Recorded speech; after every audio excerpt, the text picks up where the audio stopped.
called him to do. The Pharisees wanted to do God like they had always done God and do it by all these laws and all these rules and all this stipulation. That's what religion is. Stipulation, boundaries.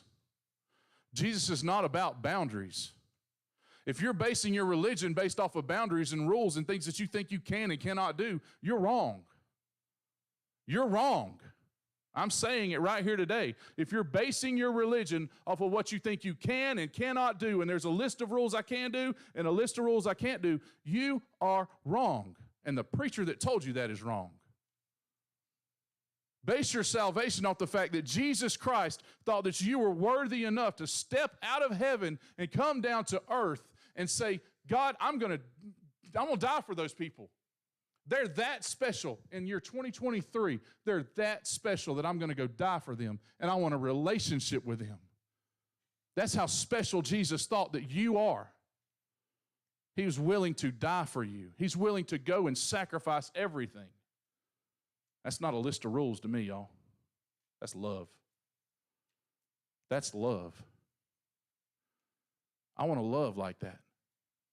I want to love like that where I can say, God, I don't want to just go by how I think things should be done. I want you to shake up my ground. I want you to break down every wall that I've got, because the next verse is the best verse, and it says that your way is better. Your way is better. Oh no, now we're going back to that whole trust thing again, and we're going back to that fear thing again, and we're going back to that drench thing again, because God doesn't say, here's enough, and I'm sorry, y'all going to forgive me. Here's enough. I'll clean that up. I cried more than that today, don't worry about it. That's not enough for God. He wants you to take that bottle and turn it upside down and drench yourself. He wants you to get a hold of the Holy Spirit and allow the Holy Spirit to drench you. Allow God to be God. Just allow God to be God. That's it.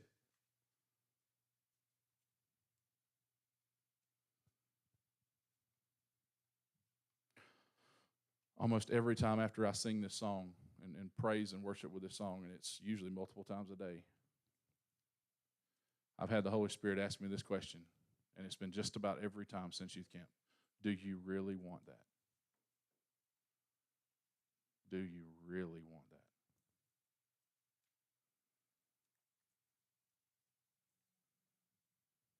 See, it's easy to say it.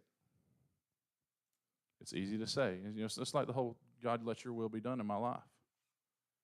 That's so hard to do. That's so hard to do. It's so difficult. I preached a message up here one time. I think I called it Stupid Faith. Y'all remember that? I remember that. Probably should remember the word stupid. Okay, I said stupid faith, and I want that kind of faith that's just so outlandish. It's stupid. Like how do you even think about that? I don't. God does. God thinks about things that we can't even think about. His ways are higher. The Word says that. Faith doesn't see limits and it doesn't see restrictions. The Holy Spirit says, "Do you really want that today?" So as Crystal's coming for altar call this morning, I'm going to ask you this morning to examine your own life. It's not my job to look at Jess and say, okay, Jess, you've got these things that you're building up as your tradition and your religion and your boundaries and your walls. And it's not my job. It's not my job to look at any one of you. It's not my job to look at our teenagers and say, you need to fix this and you need to fix that. Now, we will call them to the carpet if they're just openly living their life like they're not supposed to. However, it's not our job to go and point out everybody else's walls. Everybody understand that? But right now, you can examine your own life. Right now, you can examine yourself. And you can examine where you think that you've built a wall. It may be a hard line in your life. And listen, I've had them in my life that I walked up and I said, nope. I was raised to think this is completely wrong. I was raised to say, you're good. You're good. I was raised to say this is completely wrong and I'm not going to go past here. I was raised to. We can all say that. We can all say that. I was raised to think there's no way that this could ever be right. And I feel the Holy Spirit saying today, break free. Break free. Allow me to be God. Allow him to be God this morning. Allow God to just be God. I say it almost every service, and I pray it every day. God, I just want you to be God. I don't want you to be the God that I think you need to be. I just want God to be God. I just want him to do what he thinks is important for me. For some reason, he thinks stuff is important for me, and he thinks it's good for me. I can't see it. I don't know it.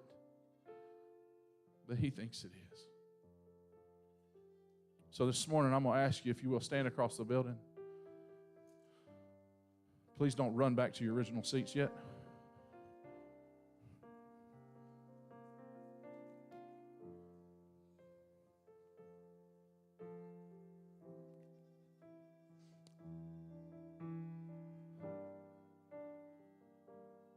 Just feel like God is just saying that if you'll just let go today, things will be different. I don't know what you're holding on to. I don't know. I'll pray for you. I'll pray with you. If you want to come and talk, and we'll pray. But I just feel like God is saying, if you will let go, if you will just let yourself go, and you will allow some uncomfortableness in your life, if you will allow some discomfort, there's the word. If you'll allow discomfort in your life, I will shake you. I will shake you. And no, I'm not that kind of prayer guy that's going to get up here and shake you until you pass. I'm not doing that, okay? I've been around preachers like that. I'm not doing it. But this morning, our altar time is going to be strictly about, are you willing to let go this morning? Are you willing to break free? Nobody's calling you on the carpet and saying, you got to tell us every little thing that you've done wrong this morning. No, that's not what it is. So I want you to close your eyes. I don't want you looking around. I want nobody looking around this morning, please. Please don't be looking around. Please don't be, worried about who's moving and who's not moving today. I'm a firm believer that everybody has a moment with God. Everybody has a moment with God. Every man, every woman, every child has a moment with God. And today can be your moment. Today can be your moment if you'll just step out this morning. Maybe you need to come for salvation, and maybe you need to ask Jesus to come into your heart today. Come on, I'm standing here. I'm waiting on you. I'll pray with you. Jesus is here today. The Holy Spirit is here today to work with you. Come on this morning.